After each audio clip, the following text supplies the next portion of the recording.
Bien, otra vez en esta mesa de café para conocer historias, para charlar con nuestra gente, la gente de Concordia. Y hoy vamos a abordar distintas temáticas, pero que tienen un punto en común. Y está relacionado con el judaísmo, está relacionado con este trabajo de concientización, lo que tiene que ver con la Shoah, lo que tiene que ver con el genocidio armenio, lo que tiene que ver con nosotros como comunidad, como sociedad. Somos xenófobos, somos antisemitas.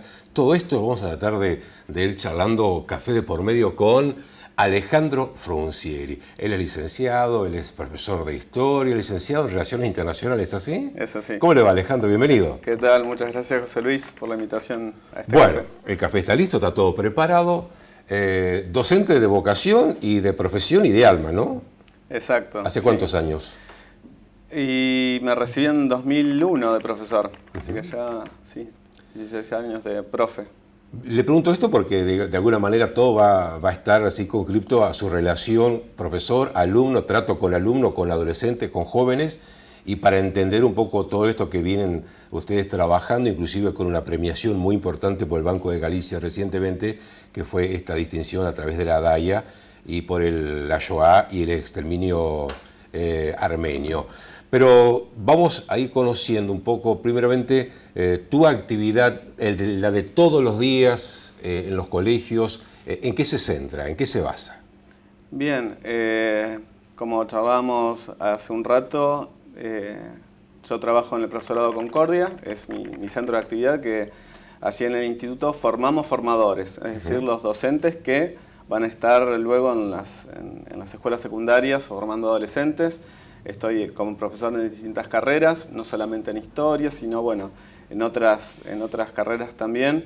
En el profesorado Septimio, donde se forman a las futuras maestras jardineras. Y también estoy en la Escuela Borges, allí con directo trato con adolescentes, en el Colegio San Antonio y también en ISDICA. Así que tengo para entretenerme toda la semana. Un panorama completo. ¿Siempre en historia o con otras ramas, otras materias? Bueno, fundamentalmente mi base es, mi disciplina fundamental es la historia, pero también desde el área de las relaciones internacionales tengo mi formación en Derecho, así que también tengo algunas materias vinculadas al análisis político, medios de comunicación, ciencias políticas, y también por allí italiano como una cuestión que me ocupa pocas horas, pero que también tiene que ver con la vocación en el secundario. Alejandro, por una parte de tu familia, rama católica, por otro lado, protestante bautista, y terminás de alguna manera ingresando al judaísmo. ¿Por qué?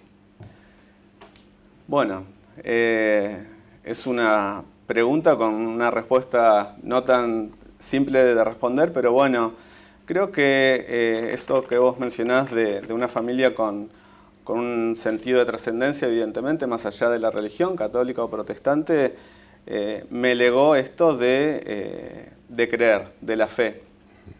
Pero bueno, uno va creciendo y también va haciendo cuestionamientos. Yo recuerdo siempre una frase de Juan Pablo II que decía que la fe y la razón son las alas con las que el espíritu se eleva a contemplar la verdad, ¿no? Fe y razón. Entonces, yo creo que soy una persona, un tipo de fe, pero que no acepto las cosas porque sí, sino tiene que haber también un grano, un elemento de razón en eso que creo. Y bueno, las cuestiones de la vida, el estudio de lo que es el Holocausto, la Shoah, por un lado me fue acercando. Yo tampoco creo en las casualidades, sino en las causalidades hoy. Y bueno, mi viaje a Israel, el primer viaje, me hizo acercar por primera vez a una sinagoga. Fue una experiencia intensa, pero que en el momento no la aprecié como tal. Y al volver, después de mucho tiempo, después de muchos años, que por distintos motivos no dedicaba espacios a la reflexión de lo trascendente y a la oración, me vi en las horas del inicio del Shabbat, que el Shabbat es el día sagrado judío, es decir, el día sábado, cerca de una menorá, encendiendo una menorá, un poco confundiendo los hábitos y demás, tal cual los conozco hoy, pero intentando comunicarme de nuevo con lo trascendente, ¿no? Claro, te preguntaba el judaísmo, ¿por qué? Porque tranquilamente podría haber abrazado el, no sé, el hinduismo, el budismo, y sin Exacto. embargo te inclinaste por este tipo de historia, de religión. Exacto, sí, yo creo, como decía, ¿no? Desde chico, mi abuelo, que creo que fue una persona que me marcó muchísimo, no solamente en lo religioso, sino como un ejemplo de vida, ¿no? Mi abuelo, don Juan Pío Villalba, que vino de Paraguay allí no tengo fotos de mi departamento, salvo la de mi abuelo, el certificado que daba a inmigrantes para conmemorar los 50 años de inmigrados. Y él me marcó, ¿no? Esto de la importancia de la fe y de leer. Me acuerdo que yo llegaba y lo veía muchas veces leyendo la Biblia y me contaba las historias de lo que es el Antiguo Testamento por el cristianismo. Y bueno, son distintas cosas que yo, mirando hoy en retrospectiva, veo ese cariño, ese afecto por el judaísmo. Y que bueno, luego al estudiar el Holocausto y la Shoah me acercó un poco más, pero que por supuesto no tenía por qué haber terminado en un ingreso al judaísmo. Hace un ratito estaba intercambiando, por ejemplo, con Franco Fiumara, un juez católico, tano, que se ha dedicado con mucha pasión desde su profesión al estudio de la Shoah, y eso no implicó un cambio en su religión o en su fe, ¿no? ¿Te trajo alguna complicación este cambio, no? Este ingreso al judaísmo?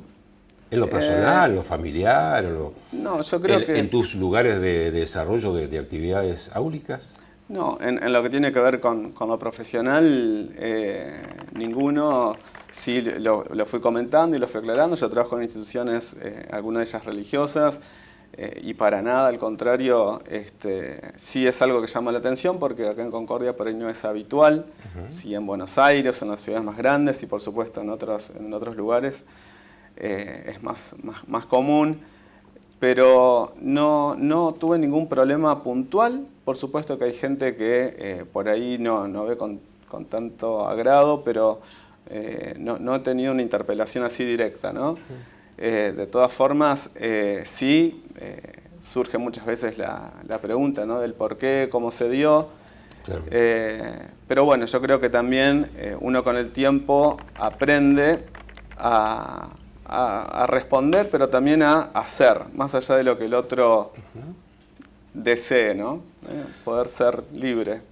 Sí, y tuviste que hacer todo, digamos, el proceso, así como el catecúmeno se va preparando, así como tenemos bueno, conocés muy bien la parte católica, la parte del catecismo, todos los pasos hasta tomar la primera comunión, luego hacer la confirmación o viceversa. Bueno, también en el judaísmo tuviste que hacer todos los procesos para poder ser admitido.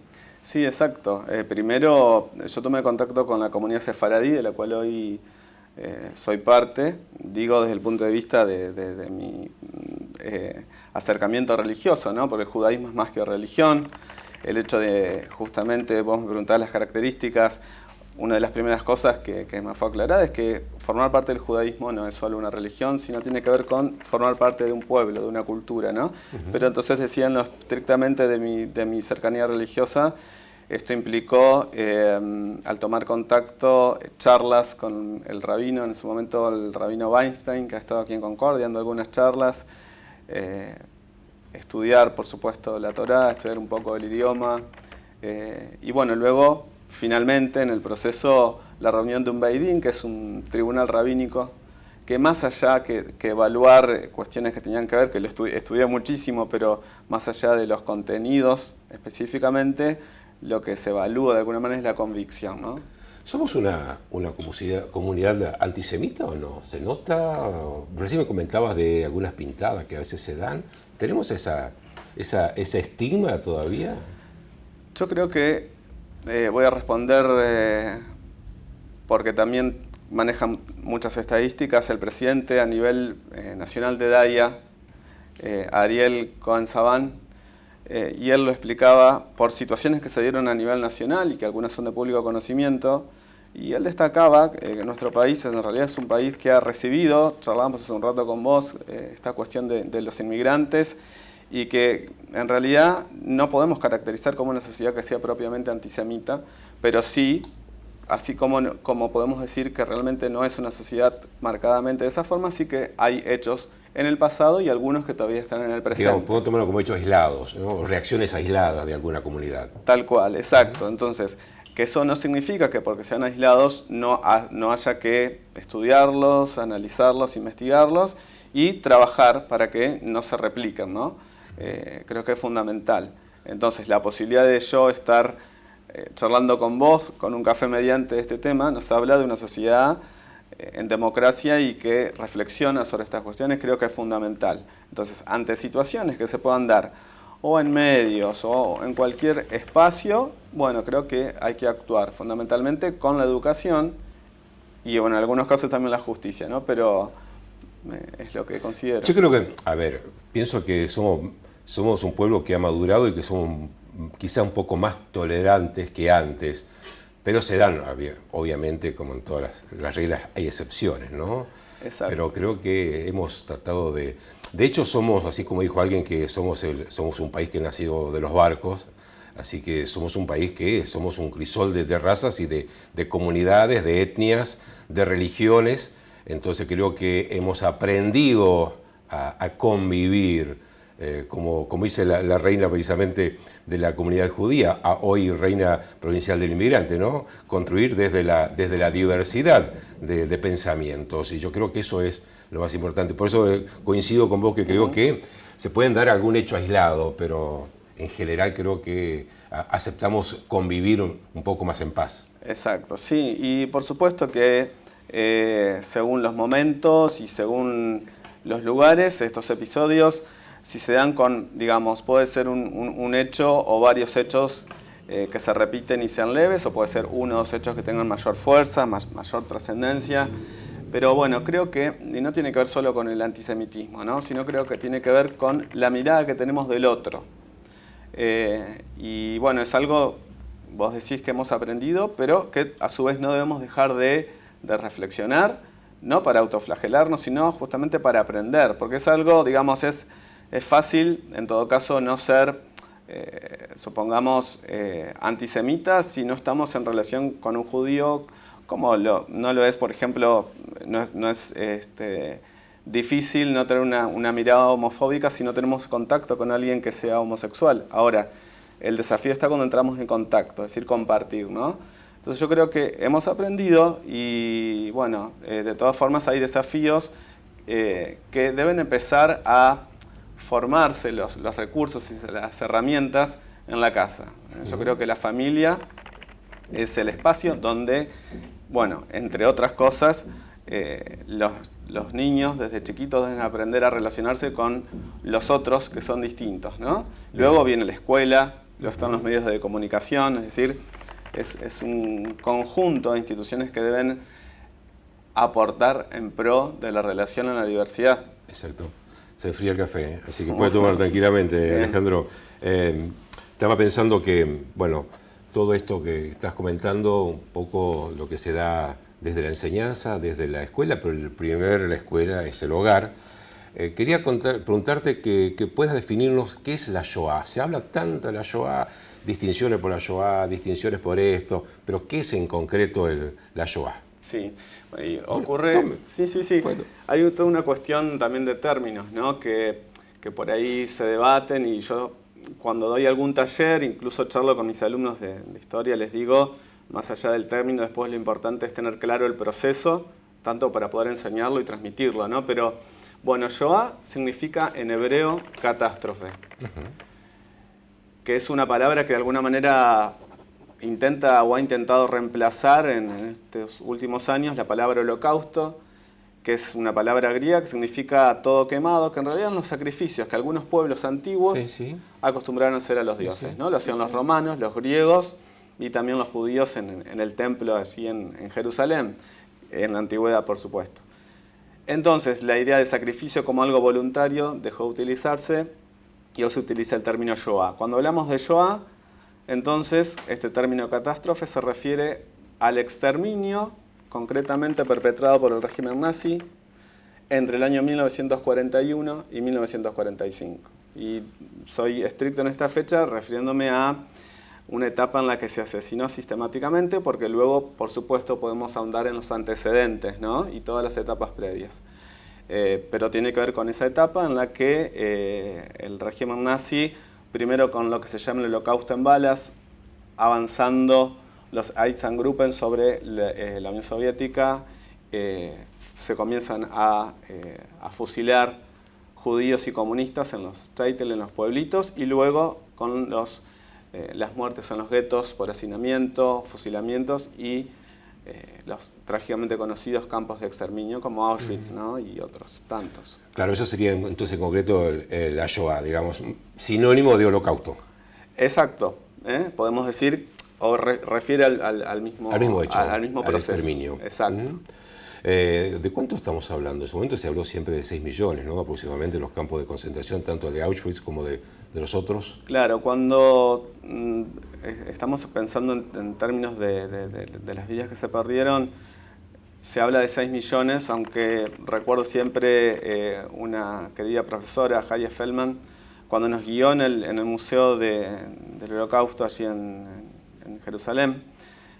Hay un lugar donde están ya ahora puestos como en DVDs, por supuesto están todos los archivos también en papeles de nombres de víctimas, y hay un espacio en donde no hay DVD, ¿no? Entonces nos mostraba ese lugar, y eso tiene que ver con que hay pueblos que desaparecieron completos, es decir, enteros, los que se llamaban shtetl, que eran el nombre allí en Rusia, por ejemplo, eran pueblitos muy chiquitos que desaparecieron completos y no quedaron familiares que puedan ni siquiera contar acerca de familiares que desaparecieron. Entonces, podemos hablar de los 6 millones de judíos, más los gitanos, más otras víctimas exterminadas, testigos de Jehová, de distintas nacionalidades. Los números pueden subir o bajar, ¿no? Pero creo que lo impactante, recién estaba hoy a la mañana, un poquito reflexionando, pensando en venir, leía a Bauer, que es un gran estudioso de la Shoah, y él decía, ¿qué es lo novedoso en todo caso? ¿Qué es lo que hace distinto? Tiene que ver con la malicia, tiene que ver con los números, no tiene que ver con otra cuestión, ¿no? Lo que hace que la Shoah sea distinta del genocidio armenio, por ejemplo, no tiene que ver con que si en la Shoah murieron más personas, sí. Tiene que ver con otras particularidades, pero los dos en todo caso son iguales en horror, ¿no? Claro. Concretamente, ¿quién fue Karl Schulz? Karl Lutz fue un diplomático suizo que justamente durante esta etapa de la Shoah ayudó a salvar la vida de miles de judíos. Justamente se hizo una exposición este año, un mes antes de las jornadas de Shoah, así por agosto, y él a través de un lugar llamado la Casa de Cristal ocultó a muchas personas y generó muchos pasaportes. Él obtuvo de las autoridades nazis que estaban en realidad en Hungría, él era diplomático suizo en Hungría, y obtuvo algunos pasaportes que le permitían salvar a algunos judíos. Él lo que hizo fue como reimprimir muchas veces. Claro, o sea, negoció uno por cada familia. Exacto, y convirtió, por supuesto, lo que era un pasaporte para una persona, para un grupo familiar, y familias muy numerosas, y esto lo convierte en algo que a mí me parece muy interesante, y está muy bueno que vos lo menciones, José Luis, el personaje de la persona de Karl Lutz, que es un justo entre las naciones. Cuando se habla de tanta oscuridad como sucede durante un genocidio, y en este caso particularmente la Shoah, siempre es interesante mencionar que así como está la posibilidad de elegir hacer el mal, también está la posibilidad de hacer el bien. Y él eligió hacer el bien. Y él tenía toda la posibilidad como diplomático de sacarse la responsabilidad de encima, de irse a otro país, sin embargo... Exacto, porque también está la posibilidad de no hacer nada, claro. No ser perpetrador, pero tampoco hacer nada. Y él arriesgó su vida. Varios miles de judíos salvó, ¿no? Miles. Y así como está la historia de Lutz, hay miles de otras historias, de alemanes, de polacos. En Sudamérica hay algunos casos también. Uno de mis lugares preferidos, siempre estas palabras suenan raras cuando se habla de Shoah, pero en Yad Vashem, que es el complejo de monumentos sobre el Holocausto, es el jardín de los justos entre las naciones. Es decir, a veces estar horas estudiando este tema que es tan duro, poder caminar entre los árboles a cuyo pie hay siempre una placa con el nombre de algún justo, ¿no? Oskar Schindler es muy conocido, Pero bueno, así como él hay el nombre de miles y miles de personas que algunos murieron por salvar la vida de judíos. Te preguntaba esto porque de alguna manera a través de esta muestra con la de Karl Schulz y la Casa de Cristal, ustedes lograron obtener un reconocimiento muy, pero muy importante recientemente a través de la Fundación del Banco Galicia, ¿no? Exacto, sí. Particularmente la muestra de Lutz fue como el lanzamiento y particularmente el premio fue para el equipo que organizó la jornada sobre Shoah y genocidio armenio, que fueron un mes después. La verdad que con Marco Sembon, que es presidente de DAI en Concordia, decidimos, después de todo el esfuerzo que merecía el equipo, ser nominado. Ante 100 y pico de filiales estaba la posibilidad, sabíamos que había muchas posibilidades de concretarlo, digamos. Y bueno, lo recibió el premio la profesora Diana Palma, que es una profesora de literatura, que estudió en Yad Vashem, pero que también se puso mucho las pilas, tanto para el montaje de la muestra de Karl Lutz como durante las jornadas. Y ella nombre todo un equipo, la nombro ella porque es quien recibió el premio, pero hay muchas personas que aportaron su tiempo, su esfuerzo para recibir esta... Y esto concretamente, Alejandro, ¿qué significó para Concordia? No solo para la comunidad judía, sino que para la comunidad concordiense en su totalidad, esta distinción. Bueno, la distinción, te comento, el año pasado tuve la oportunidad y el honor de recibir a mi nombre esta distinción, que tenía que ver un poco con otros proyectos que había realizado. Hay un monto que no es mucho, un dinero que llega para la filial de la ciudad, y en ese caso con Marcos, cuando volvíamos contentos por el reconocimiento, dijimos, ¿qué vamos a hacer con este dinero? Vamos a organizar unas jornadas.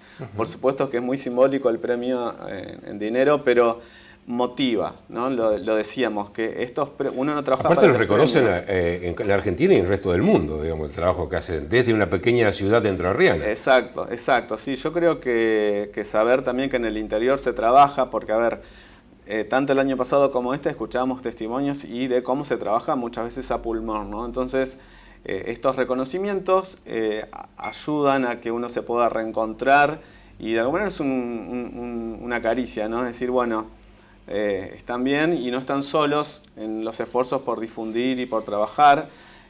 Aquí no se premian los premios DAIAS, son sobre Shoah y otros premios que tengan que ver con proyectos sobre discriminación en general. Y la verdad que siempre es lindo poder representar a la ciudad y que, ya digo, ¿no? Esto retroalimenta y se puedan seguir generando otros proyectos. Y se sigue trabajando mucho, fundamentalmente en Concordia, con el Museo Judío, ¿no? También es un centro irradiador de cultura, fundamentalmente, ¿no? Exacto, sí, allí Nito Gorskin, que realmente es fantástico escucharlo, escuchar todas las historias y las anécdotas que él tiene, ¿no? Es un legado de Víctor Opel, quien pensó en realidad este museo como un legado suyo, Víctor Opel, sobreviviente de la Shoah, pero que en realidad el museo, si bien tiene un espacio por supuesto vinculado a lo que fue este proceso, habla sobre la gesta del Barón Hirsch y todo el proceso de colonización y las cooperativas, que la verdad que es muy interesante, y escucharlo a Nito, todas las escuelas que van siempre quedan muy maravillados con lo que aprenden. Recién lo nombraste a Víctor Opel, ¿no? Sobreviviente del campo de concentración de Auschwitz. Tenía inclusive la marca en su brazo. Como periodista tuve la posibilidad de charlar muchas veces con él, y te mentiría si alguna vez habló de más, o habló mal, o estaba resentido. Al contrario, nunca lo escuché hablar en contra del régimen nazi, nunca lo escuché hablar, al menos en público, en contra de la dureza de haber sido un sobreviviente del campo de Auschwitz. Inclusive él siempre hablaba que un soldado nazi fue el que de alguna manera lo ayudó a escapar, ¿no? O sea, qué buen mensaje que nos dejó, y ahora a su vez toda su obra plasmada a través de la obra del museo, ¿no? Exacto, sí, yo no tuve la oportunidad de conocerlo a Víctor, pero leí su libro y he hablado mucho con Esther, con su esposa, y leí y reflexioné muchísimo sobre su vida, porque sí realicé un trabajo a partir de su historia. Y una de las cosas que se destacaba en Víctor justamente es esto, ¿no? La búsqueda del diálogo. Él dedicó mucho tiempo a dar charlas Y se da en Víctor y se da, yo creo que, no sé si decir en todos, pero es algo común en los sobrevivientes, más allá de que cada uno, obviamente, luego de vivir tan atroz situación, tiene el derecho a tener una reacción o una manera de recordarlo a su forma, ¿no? Pero lo común justamente no es el odio, sino yo creo que en todo caso la idea es, su esfuerzo estuvo en volver a vivir, en rehacer sus familias y en todo caso dar un mensaje que tenga que ver con el amor entre las personas, ¿no? Me acuerdo ahora de Sarah Rus, por ejemplo, que estuvo en Concordia hace unos años. Ella sobrevivió a Auschwitz, se casó, vino y hoy incluso es madre de Plaza de Mayo porque tiene un hijo desaparecido y su mensaje no es de odio, porque creo que si algo que nos pasó seguimos alimentándolo con odio, obviamente los frutos nunca van a ser buenos. Tu trabajo en las escuelas, digamos, ¿cómo reciben tus alumnos todo este mensaje que ahora le contás a los televidentes, ¿no? Con respecto a la Shoah, con respecto al exterminio, a los campos de concentración? Me imagino que siempre alguna pregunta, algo te hacen. Sí, eso surge y bueno, depende también. Vos hoy hablabas de la vocación docente y dentro de lo que es la formación de cada uno está la pasión por algunos temas en particular, ¿no? Y uno por ahí debe contenerse porque tampoco puede estar todo el tiempo con los mismos temas, ¿no? Pero sí es cierto que en algunos momentos del año, porque los contenidos lo piden, allí es donde puedo volcar a los futuros profesores de historias porque es un contenido que deben conocer, que deben manejar, y a cualquier otro docente, porque estas cuestiones me parece que trascienden a la formación específica, ¿no? Yo creo que sí, cada tanto surge alguna pregunta o por ahí se acerca alguna festividad y levantan la mano y si pueden saber y creo que siempre es interesante poder responder y más cuando surge la inquietud de un alumno. Creo que uno tiene que responder y aprovechar porque es un momento muy propicio para hablar de lo que sea, no solo sobre Shoah, sino sobre cualquier otra cuestión que tenga que ver con la cultura o con la formación propia del educando, como decimos. Alejandro, profesor de Historia, Relaciones Internacionales, hizo un trabajo sobre las villas italianas, sobre arquitectura, y de pronto también catequista, con algunos chicos. Bueno, algo así, sí, en un colegio doy una formación en judaísmo a chicos de escuela primaria y la verdad que es un desafío. ¿Una buena experiencia? Sí, muy, muy buena experiencia. Yo creo que de cada etapa y de cada experiencia uno aprende, ¿no? Pero bueno, cada nivel en la educación tiene un desafío distinto, ¿no? En el nivel superior uno dedica muchas horas a la lectura, a los libros, no está tan pendiente por ahí de cuestiones de la disciplina. En la adolescencia, para el secundario uno también se prepara, pero está un poco pensando en dinámicas para captar la atención de chicos que están en la edad de adolecer. Y bueno, con los niños también uno tiene que un poco aprender desde la dinámica, desde el juego, pero ellos terminan enseñando mucho, ¿no? Siempre enseñan, los alumnos siempre enseñan a los profesores. Alejandro, en un mundo tan complicado, ¿no? Tan convulsionado, por ahí muy dividido también, donde a veces uno tiene otra forma de pensar y lo miran raro, muchas veces. Tu reflexión final. Bueno, yo creo que el mundo nos enriquece si lo aprendemos a recorrer. Y recorrerlo no implica necesariamente trasladarnos físicamente, sino trasladarnos con nuestra mente. Y el mundo no está solamente cruzando un océano, sino también está cruzando tal vez la calle o cruzándonos tal vez el pasillo de nuestro trabajo. Allá hay otras personas que piensan distinto, que posiblemente tengan una idea política distinta, una religión distinta, una manera de ver el mundo distinta. Es simplemente entre el espacio entre el otro y nosotros tendamos un puente y vamos a ser siempre muchas mejores personas. Y ojalá que todos podamos algún día decir Shalom. Shalom. Gracias, Alejandro. A vos. Nosotros volvemos la próxima semana y seguimos tomando otro café. Gracias.